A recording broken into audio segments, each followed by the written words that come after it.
Hey guys, welcome back. We're out here where the new building is, trying to make some things happen today. We got some rain coming in. I've got to get the field planted, so I'm going to overseed the field today and put down some new pasture seed on the areas that I messed up around the building here. The two beef cattle are down. They're hanging in the freezer. I'll try and get you some shots of that. I can't get too graphic on the cow processing. Our YouTube will take down the video. We'll maybe do some cut videos, when the beef comes out of the cooler. But everything's in there right now. I got it chilled down to 35 degrees. It'll sit there for 7 to 14 days or maybe longer, and then we'll get busy cutting that up. We've got a couple hundred chickens in the freezer. We've got 150 in the coop right now, and if you're able to, try and get off that supermarket food. You see what it's doing to people these days. If you have any friends or family, food is such a big part of everybody's life, and a lot of people are getting sick from the stuff that you buy at the stores. We have not been on grocery store meat for, 20 years or so. It's not too hard to raise some chickens in your backyard.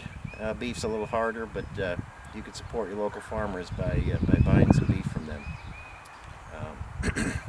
So I'm going to get busy putting some seed down, and I'll be back with you a little bit later on in the day to see what we got done. I'll give you some updates on some projects. Scott's Scrambler is in epoxy primer now.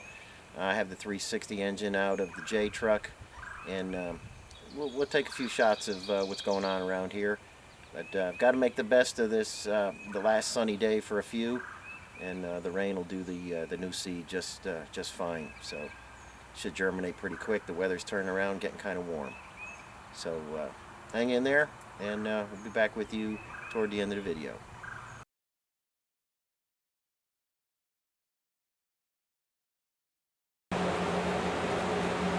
Okay guys, here we are. We got about just under 2,000 pounds of beef hanging there. That's 2 cows. I like to let the cows get right around 1,800 pounds before they go down. Now these were 2 steer. They're not as fat as the females, but we got plenty of fat there to make some good burger. Let's go in and take a peek at the temperature.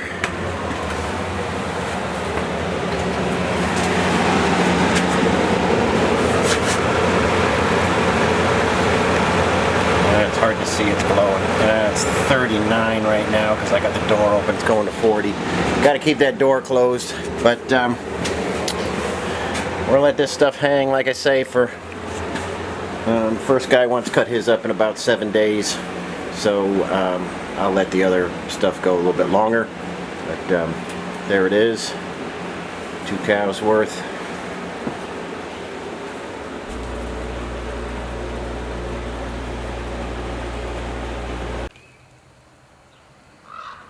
Okay, I bought myself about 6 more days before I got to get into the beef, so I've got to do a quick job on this fire department Jeep. This has been in here for a few times. You guys probably remember it, the guys that watch my videos. Before I met this guy, he was taking it to another garage, just a general repair shop, and they had put engine oil in the transmission, transfer case, and overdrive. And over time that just leaked right out onto the clutch. The clutch is slipping so bad you can't even really drive this thing. You can't get up a hill. You could jam your foot on the brake, 2 feet on the brake, and the engine's still running. It's slipping so bad. So it's the season, and he wants to drive his Jeep, so I'm going to next week, if I have some time, I'm going to pull the engine. It's easier to pull the engine when you do a clutch on these. He thinks maybe the rear main's leaking as well. I know the valve cover's leaking. Exhaust manifold has some broken bolts, so it's easier for me to pull the engine. But that guy needs a clutch so he can get on his way pretty quickly. So that's another project just waiting. That it's kind of on the fast track. So I'll show that when I get to it, but that's in the works. Okay, Scott, here is your Scrambler tub. I've got it in some gray SPI epoxy primer. And there's the roll bar. I sandblasted that as well. I still got to grind these guys off and smooth that out. But I wanted to get it protected so it didn't start rusting again. You know, obviously stuff like this got to come off. And I've got to undo what the last guy did. But I want to get the floor in.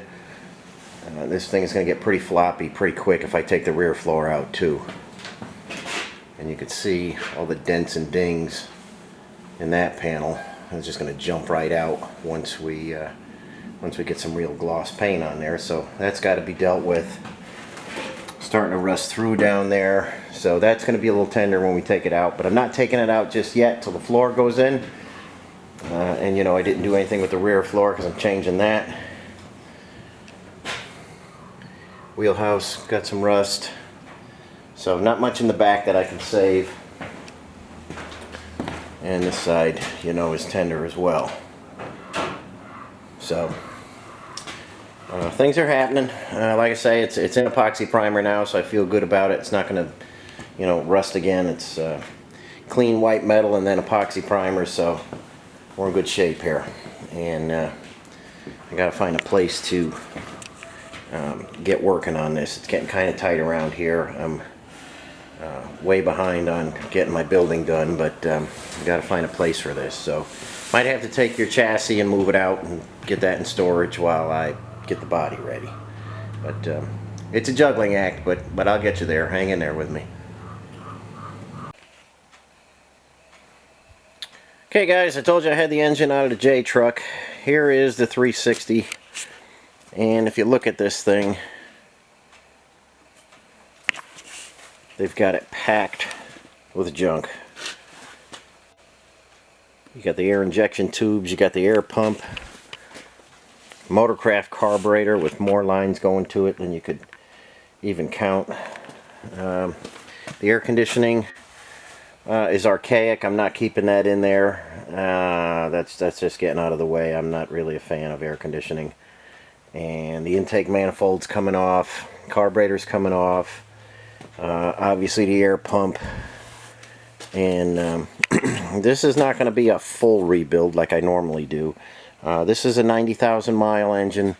It ran, when I got the J truck here, it ran. Transmission was in terrible shape. You remember that whole story. And the carburetor was just popping and spitting. So I'm gonna have to. I'm pulling off all the junk here, and I'm fixing things like. Let's see if I can get you in there. Okay, you see that guy there? He tried to fix a broken bolt, and he came right out of the head right there. I don't know who that was, but. I'm going to strip everything down. I'm going to take a look, take the valve covers off, pull the pan, look at the bearings. I may put new rings. You know, I don't know. It's just going to be a freshen up because, like I say, it did run, you know, remarkably well for how bad the carburetor is. I know a lot of guys don't like J trucks. I don't know if anybody has any love for 360s or the whole AMC. Engine, you know, the 304 to 360 to 401. But if you'd like to see the tear down and reassembly and see what I find in there, just put a comment below. Let me know. I don't want to make videos that guys really aren't interested in. So if there's anybody out there, you know, just let me know. And this is kind of what my days are like. You know, we started off planting seed. And then you see what kind of goes on around here. I'm kind of split right now between farm work, engine work, restoration work. You name it, there's always something to do. I guess that's probably why I can't get anybody to help out or work or anything, because I guess there's just too much to do. And I don't know if anybody could keep up. But anyway, 360's coming next. We'll get all this crap off here and you know, it'll still be a good running, not that there'll be any emissions on this because it's old enough, but all this stuff they packed on here in hopes of getting better emissions, you know, it actually did the opposite. You know how bad EGR valves are, and there's still a problem. They're still putting them on newer trucks, and there's still a problem. Air injection into the manifold, just a disaster. Here's an F-head. I could take this F-head and get it through 2025 emission standards. It's not rocket science. They just got the wrong kind of people, and Big Brother there, the government is trying to regulate all vehicles and stuff. And I mean, look what they're doing to diesel trucks now. It's just crazy. But take a look at this engine now, and when you see it again and it's ready to go back in the truck, it'll be a completely different animal. So let me know if you want to see it happen.